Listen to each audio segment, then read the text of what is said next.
பெண்கள் மட்டுமே கடைப்பிடிக்கக்கூடிய சக்தி வாய்ந்த மாங்கல்ய வரம் தரும் மங்களமான நோன்பு தான் இந்த காரடையான் நோன்பு.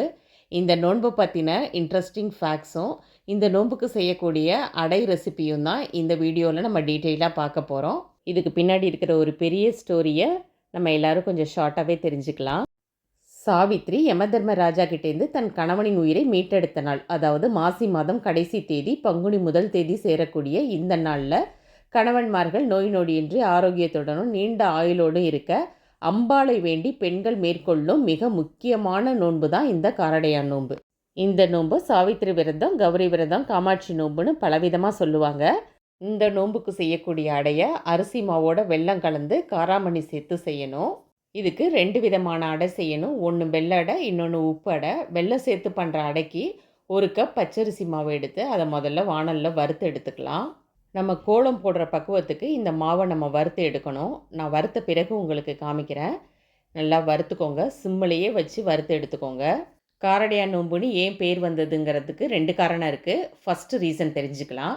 கார்காலத்தில் விளையக்கூடிய அரிசி எடுத்து அதை குத்தி அந்த அரிசியில் கிடைக்கக்கூடிய மாவோட வெல்லம் கலந்து காராமணி சேர்த்து பண்ணக்கூடிய அடை அப்படிங்கிறதுனால தான் காரடையான் நோன்பு அப்படிங்கிற பேர் வந்துச்சு. இன்னொரு ரீசன் என்னங்கிறத நான் கடைசியில் சொல்கிறேன். நான் ஃபஸ்ட்டு காமிச்ச மாதிரி அரிசியை கோலம் போடுற பக்குவத்துக்கு வறுத்து எடுத்து தனியாக வச்சுக்கோங்க. இப்போ அடுத்ததாக உப்பு அடைக்கு வறுத்துக்கலாம். உப்பு அடைக்கு அதிக நேரம் வறுக்க வேணாம். வாணலில் இருக்கிற சூட்லேயே 1 நிமிஷத்துக்கு மாவை நல்லா கலந்து விட்டு இன்னொரு பிளேட்டில் மாற்றி வச்சுருங்க. முன்னோர்கள் முக்கியமான ஒரு விஷயத்த சொல்லிட்டு போயிருக்காங்க. அதாவது மாசி சரடு பாசி படியும் அப்படிங்கிறது. மாசி மாதத்தில் கட்டுற இந்த சரடு பாசி படிகிறதுக்கு எவ்வளோ காலம் எடுத்துக்குமோ அந்த அளவுக்கு அது அவ்வளோ ஸ்ட்ராங்காக இருக்கும் அப்படிங்கிறது. அதாவது அந்த மாங்கல்ய பலம் அவ்வளோ நிலச்சி இருக்கும் அப்படிங்கிறதுக்கு தான் இந்த வார்த்தையை சொல்லியிருக்காங்க. இதிலேருந்தே இந்த நோன்போட முக்கியத்துவம் என்னங்கிறத நம்ம தெரிஞ்சுக்கலாம். 1 கப் பச்சரிசி மாவு எடுத்திருந்தேன், அதுக்கு ஈக்குவலாக 1 கப் வெல்லத்தை பொடிச்சு சேர்த்துருக்கேன். இதுக்கு 2 கப் தண்ணி சேர்த்து முதல்ல வெல்லத்தை கரைச்சிக்க போகிறேன்.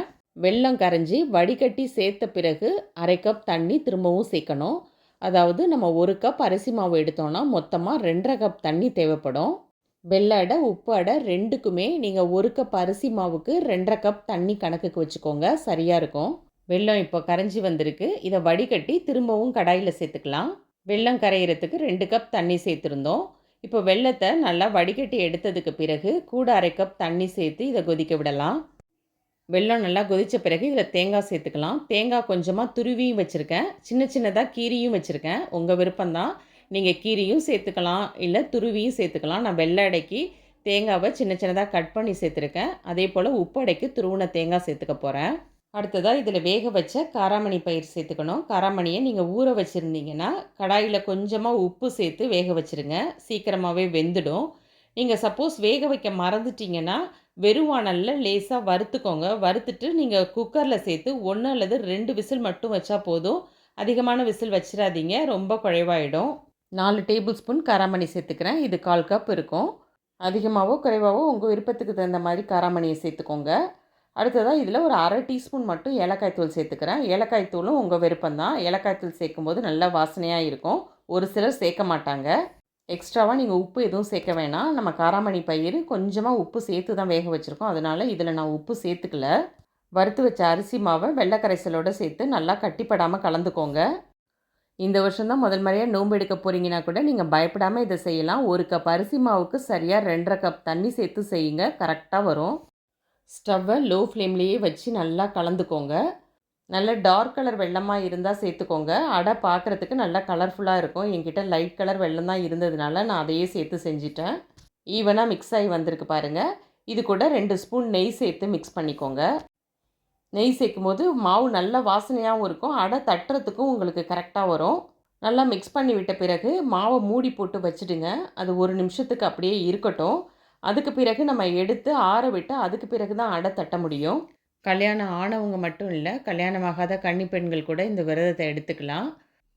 கல்யாணம் ஆனவங்க விரதம் முடித்த உடனேயே புது தாலி சரடு மாற்றுவாங்க. கல்யாணம் ஆகாதவங்க நூல் கயிற்றுல மஞ்சள் தடவிட்டு அதில் கொஞ்சமாக பூவை சுற்றி விட்டு நீங்கள் கழுத்தில் கட்டிக்கலாம். இதனால் கல்யாணம் சீக்கிரம் கூடி வருன்றது ஐதீகம். ஆறின மாவை சின்ன உருண்டையாக பிடிச்சி கையில் நெய் தடவிட்டு தட்டி எடுத்துக்கோங்க. வடை போல் சின்னதாக ஒரு ஓட்டை போட்டு எடுத்து வச்சுக்கோங்க. வெள்ளைப்பாகில் மாவை மிக்ஸ் பண்ணும்போதே பாதிக்கு மேலே வெந்திருக்கும். அதனால் நீங்கள் இதை திக்காக தட்டி வச்சா கூட சீக்கிரமாகவே வெந்துடும். மீடியம் சைஸ் உருண்டையாக எடுத்து கையில் வச்சு லேசாக ப்ரெஸ் பண்ணாலே போதும், கரெக்டாக வந்துடும். ஓரங்களில் அதிகமாக வெடிப்பு வராமல் பார்த்துக்கோங்க. இது போல் எல்லா மாவையுமே நம்ம தட்டி எடுத்து வச்சுக்கலாம். ஸ்டீமர் அல்லது இட்லி தட்டில் வேக வச்சு எடுத்துக்கோங்க. தட்டின அடை எல்லாத்தையும் ஒரே தட்டிலே எடுத்து வச்சுருக்கேன். இது வேகிறதுக்குள்ளே நம்ம உப்பு அடைக்க ரெடி பண்ணிடலாம். கடாயில் தேங்காய் எண்ணெய் சேர்த்துக்கோங்க. இது தேங்காய் எண்ணெய், நல்லெண்ணெய் எது வேணாலும் சேர்த்து பண்ணலாம். தேங்காய் எண்ணெய் சேர்த்து பண்ணும்போது இன்னும் நல்ல வாசனையாக இருக்கும். 1 ஸ்பூன் எண்ணெய் விட்டு 1 டீஸ்பூன் கடுகு தாளிச்சுக்கோங்க. இஞ்சி, பச்சை மிளகாய், கருவேப்பிலையை பொடியாக கட் பண்ணி வச்சுருக்கேன். ஒரு சின்ன துண்டு இஞ்சி, ஒரே ஒரு பச்சை மிளகாய், கொஞ்சமாக கருவேப்பிலையை சேர்த்து வதக்கிக்கோங்க. கூடவே 1/2 டீஸ்பூன் பெருங்காயத்தூள் சேர்த்துக்கோங்க. துருவின தேங்காவையும் சேர்த்து லைட்டாக ஒரு மிக்ஸ் கொடுத்துட்டு தேவையான அளவுக்கு தண்ணியை சேர்த்துடலாம். தண்ணி பார்த்திங்கன்னா அதே அளவு தான். 1 கப் அரிசி மாவுக்கு 2.5 கப் தண்ணி சேர்த்துக்கோங்க, சரியாக இருக்கும்.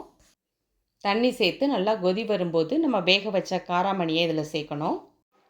கூடவே கொஞ்சமாக உப்பு சேர்த்து கலந்துக்கோங்க. இப்போது எடுத்து வச்சுருந்த மாவை இதில் கட்டி இல்லாமல் சேர்த்து நல்லா மிக்ஸ் பண்ணி விட்டுக்கலாம். காரடையான் நோம்புன்னு பேர் வந்ததுக்கு ஒரு காரணம் என்னன்னு தெரிஞ்சிருப்பீங்க. அதை நான் வீடியோவில் இடையிலேயே சொல்லியிருந்தேன். இப்போ இன்னொரு காரணத்தையும் தெரிஞ்சுக்கலாம். கார் அப்படிங்கிறதுக்கு கருமை, இருள் அப்படிங்கிற பொருள் இருக்குது. அதாவது யமலோகம் எப்படி இருக்கும்னா இருள் சூழ்ந்து இருக்கும், கருமையாக இருக்கும்.